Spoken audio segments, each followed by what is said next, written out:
Welcome to How to Pronounce.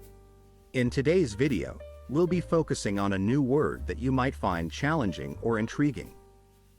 So without further ado, let's dive into today's word.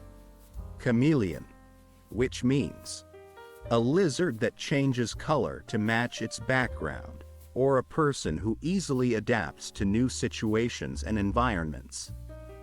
Let's say it all together. Chameleon. One more time. Chameleon.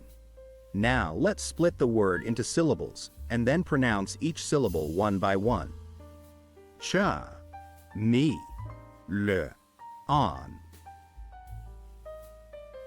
Thank you for joining us on this adventure in pronunciation.